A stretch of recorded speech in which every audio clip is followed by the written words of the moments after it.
Alors, demandez à votre oiseau intérieur ce qu'il voit derrière les murs. Et si votre monde idéal était à quelques battements d'ailes? Voilà, c'est l'histoire de Là, tu l'entends tout à fait. le collier de la corneille. Merci, Rocio, d'avoir raconté l'histoire. Parfait. Après, on va vous donner des petites sections. Vous allez devoir illustrer cette section-là de l'histoire.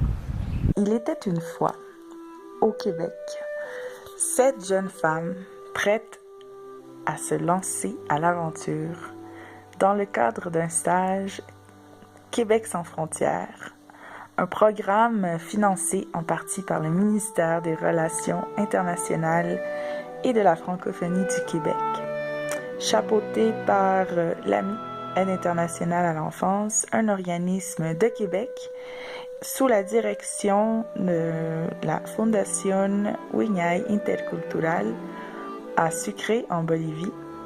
Elles partirent donc à l'aventure, à la découverte d'elles-mêmes, d'une nouvelle culture.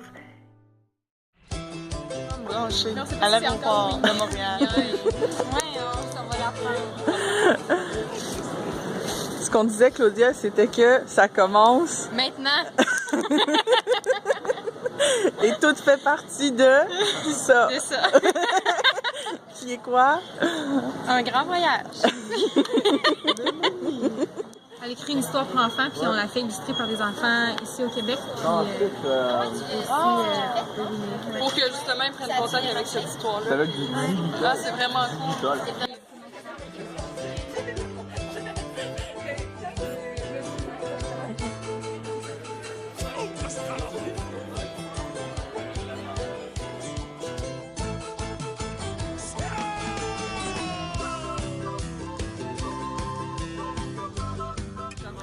Ouais.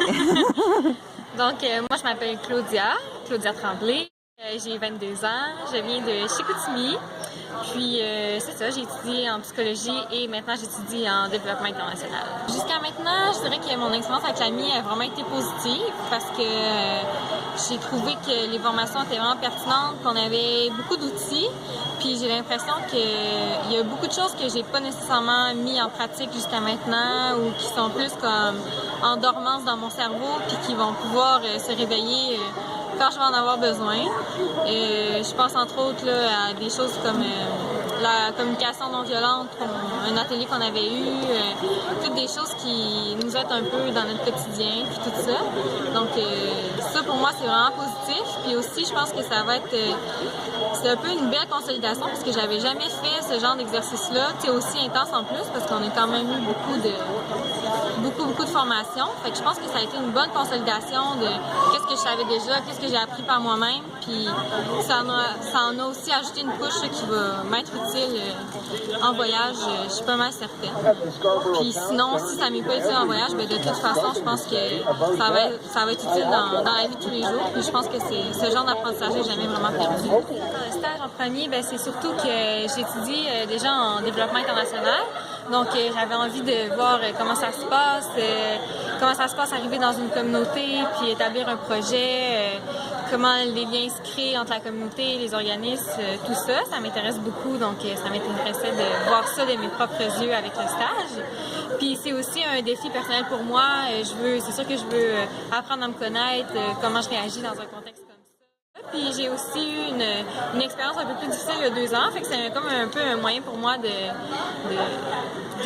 refaire là, un projet qui me tenait à cœur mais qui s'est pas bien déroulé. Puis pour l'instant, ben c'est ça, j'espère que cette fois-ci va être beaucoup mieux. J'ai confiance que ça va l'être aussi parce que cette fois-ci, je me suis mieux préparée personnellement puis côté logistique aussi. C'est un projet qui me tient à cœur depuis longtemps puis que j'avais envie de faire puis de vivre depuis quelques années déjà. Je dirais que la chose que j'ai le plus hâte de voir quand je vais arriver là-bas, c'est les montagnes parce que c'est quelque chose que j'avais beaucoup aimé de l'Équateur. Puis c'est la chose qui m'avait le plus impressionné la journée que je suis arrivée là-bas. C'était le premier voyage que j'ai fait. Fait que j'ai vraiment hâte de retrouver ces paysages-là. Puis je pense que ça va être rassurant en même temps, mais aussi ça va me rappeler l'aventure, puis une expérience similaire, là, une expérience d'immersion culturelle, tout ça. Tu veux que je te pose des questions? Je me sens très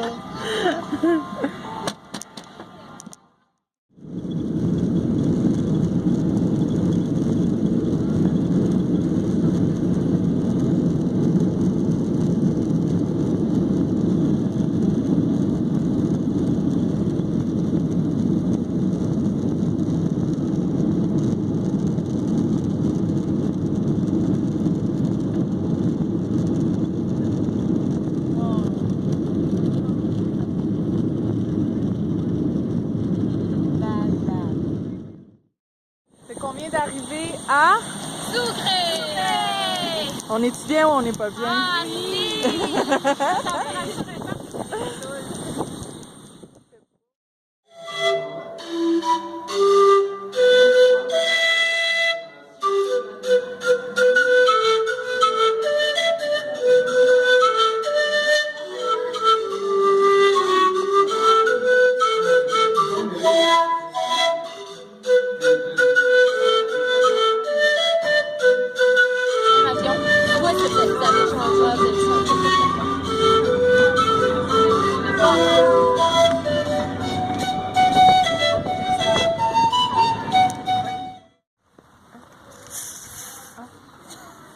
Comment tu t'appelles?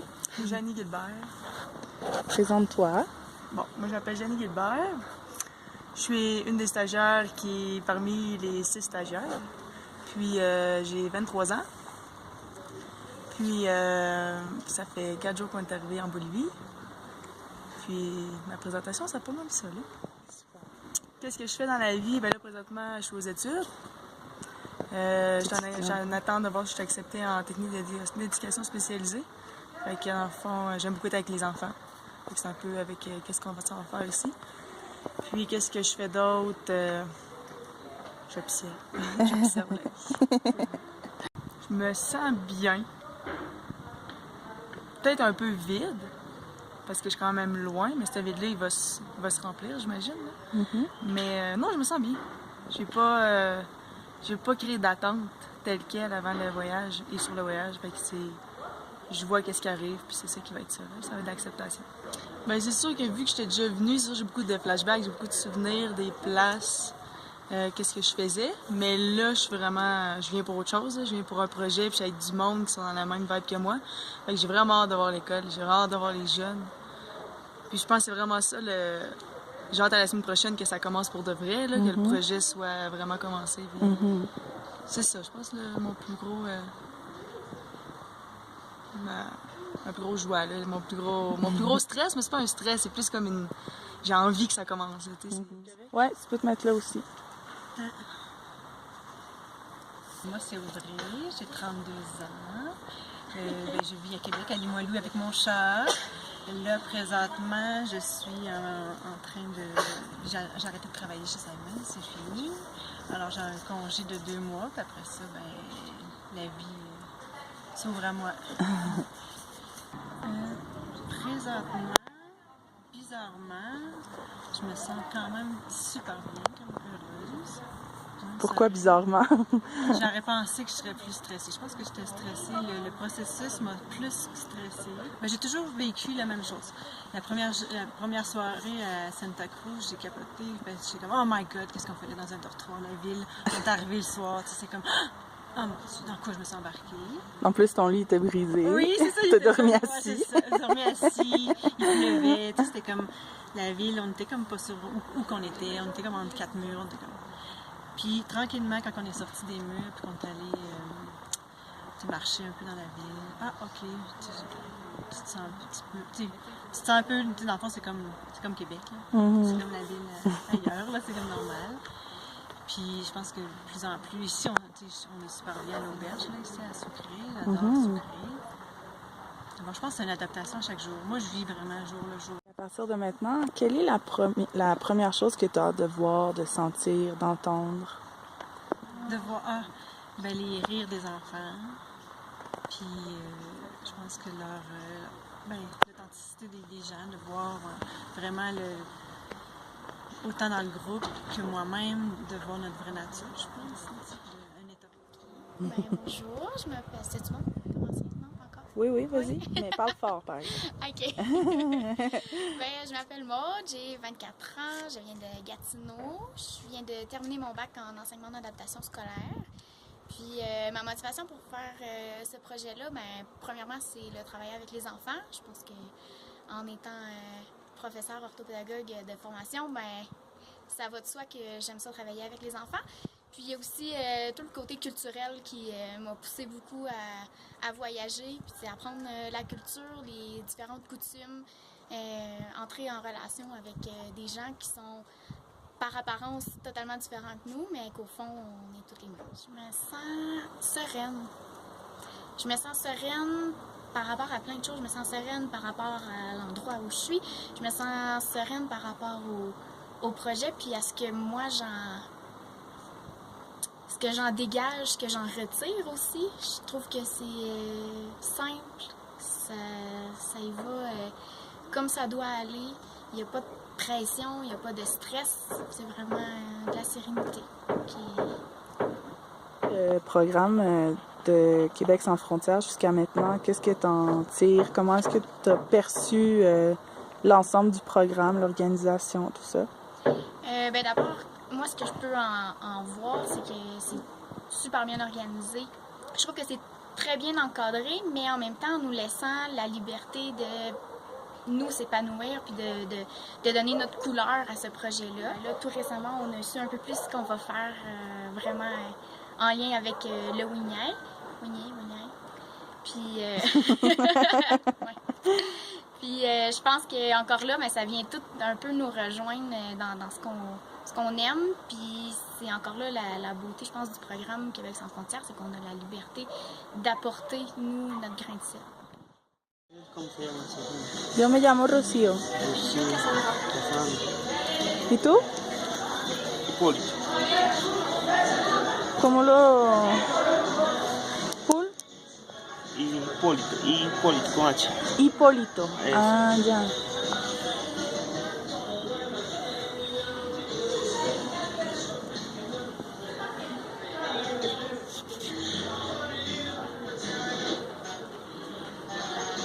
Y eso es para hacerle como... Puedes hacer pulseras, manillas, collares, aretes, todo puede hacer.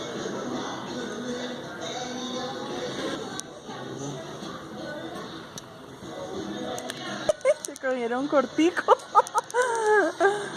Aquí hay dos, Ok. 1, 2, 3. Sí, Y aquí en cada son dos. dedo. Ah, ya. Con la de abajo lo sacas ahí. Así. ¿Cómo? Este lo cambias. Este dedo Sí. va para acá. Y la de arriba la sacas.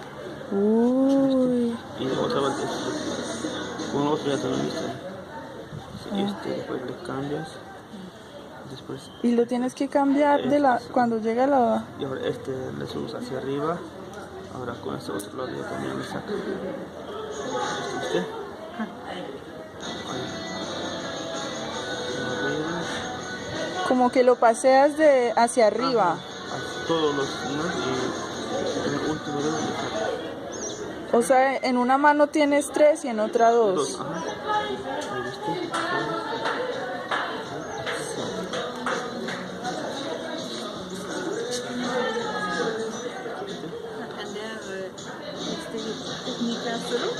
Sí.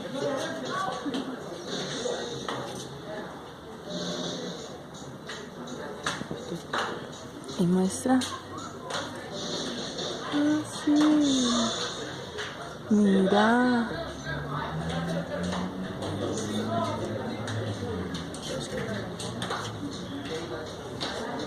Puede ser un buen maestro.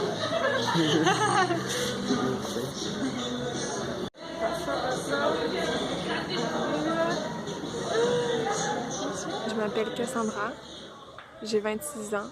Je viens de terminer un bac en enseignement du français langue seconde et je viens de la ville de Québec. ¿No me equivoqué? No, está bien. Oh.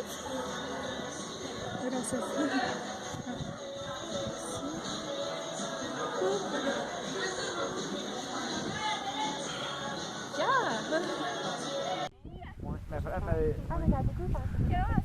¿Dónde estamos?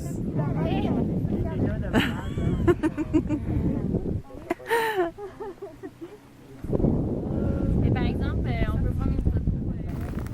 Nous sommes présentement à la mi-stage et nous avons décidé pour nos jours de vacances obligatoires de venir en fait se promener ici au Salaire de Uyuni, le plus grand désert de sel au monde.